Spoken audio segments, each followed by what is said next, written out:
नमस्कार, D code exam में आप सभी का बहुत बहुत स्वागत है। आज हम अपनी तैयारी को परखने वाले हैं एक स्पेशल सामान्य अध्ययन क्विज के साथ, जो खास तौर पर यूपीपीएससी, आरओएआरओ और ऐसी ही दूसरी परीक्षाओं के लिए तैयार किया गया है। तो फिर देर किस बात की, चलिए फटाफट शुरू करते हैं आज का ये क्विज। तो सबसे पहले हम शुरुआत कर रहे हैं दो बहुत ही जरूरी विषयों से, राजव्यवस्था और इतिहास। देखते हैं कि आपकी तैयारी कैसी है। पहला सवाल सीधा हमारे संविधान से है। वो कौन सा अनुच्छेद है जो देश के राष्ट्रपति को अध्यादेश यानी कि ऑर्डिनेंस जारी करने की शक्ति देता है? ये रहे आपके ऑप्शन स्क्रीन पर। अनुच्छेद 72, अनुच्छेद 123, अनुच्छेद 356 या फिर अनुच्छेद 368। सोचिए जरा। और इसका सही जवाब है ऑप्शन बी, अनुच्छेद 123। बहुत बढ़िया, अगर आपने यही सोचा था। जी हाँ, अनुच्छेद 123 राष्ट्रपति को एक बहुत ही खास पावर देता है। मान लीजिए संसद का सत्र नहीं चल रहा है, लेकिन देश में किसी कानून की तुरंत जरूरत है, तो राष्ट्रपति मंत्रिपरिषद की सलाह पर अध्यादेश जारी कर सकते हैं। ठीक है, अब चलते हैं आधुनिक इतिहास के एक बहुत ही महत्वपूर्ण घटना पर। सवाल है, साइमन कमीशन भारत किस साल में आया था? ऑप्शंस हैं 1925, 1927, 1928 या 1930। ये सभी साल हमारे स्वतंत्रता संग्राम के लिए काफी अहम थे। सही क्या है?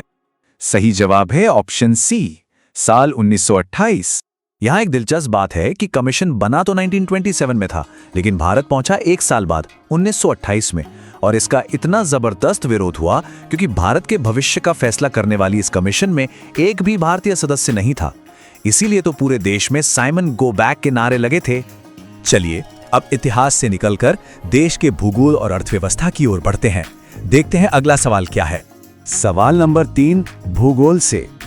भारत की सबसे लंबी सहायक नदी यानी कि ट्रिब्यूटरी रिवर कौन सी है? आपके ऑप्शंस हैं यमुना, घाघरा, गोदावरी या ब्रह्मपुत्र। ध्यान दीजिएगा, सवाल सहायक नदी का है और सही जवाब है ऑप्शन ए, यमुना नदी। बिल्कुल सही। यमुना हमारी पवित्र गंगा नदी की सबसे लंबी सहायक नदी है। ये यमुनोत्री ग्लेशियर से निकलकर करीब 1376 किलोमीटर का लंबा सफर तय करती है और फिर प्रयागराज में गंगा में मिल जाती है। अच्छा, अब अर्थव्यवस्था पर एक सवाल। भारत में मौद्रिक नीति यानी मॉनेटरी पॉलिसी बनाने का काम कौन करता है? क्या ये काम वित्त मंत्रालय का है, नीति आयोग का, भारतीय रिजर्व बैंक का या फिर भारतीय स्टेट बैंक का? और ये बहुत ही महत्वपूर्ण जिम्मेदारी है ऑप्शन सी, भारतीय रिजर्व बैंक यानी आरबीआई की। जी हाँ, आरबीआई के अंदर एक खास समिति है, मौद्रिक नीति समिति, जिसे एमपीसीबी कहते हैं। यही कमेटी रेपो रेट जैसे बड़े फैसले लेती है ताकि देश में महंगाई और पैसों का बहाव कंट्रोल में रहे। चलिए, तो अब हम आ गए हैं आज के हमारे आखिरी सवाल पर, जो हमारे पर्यावरण से जुड़ा है। सवाल बहुत सीधा है पर उतना ही जरूरी भी। पृथ्वी दिवस यानी अर्थ डे कब मनाया जाता है? क्या ये 5 जून है, 21 मार्च, 22 अप्रैल या फिर 16 सितंबर? सोचिए। और सही जवाब है ऑप्शन सी, 22 अप्रैल। बिल्कुल, हर साल 22 अप्रैल को पूरी दुनिया में ये दिन मनाया जाता है ताकि हम सब अपने पर्यावरण को बचाने की जिम्मेदारी को याद रखें। तो इसी के साथ हमारा आज का क्विज यहीं खत्म होता है। अब सबसे जरूरी सवाल की बारी। 5 में से कितने जवाब सही हुए? अपना स्कोर नीचे कमेंट्स में ईमानदारी से जरूर बताइएगा।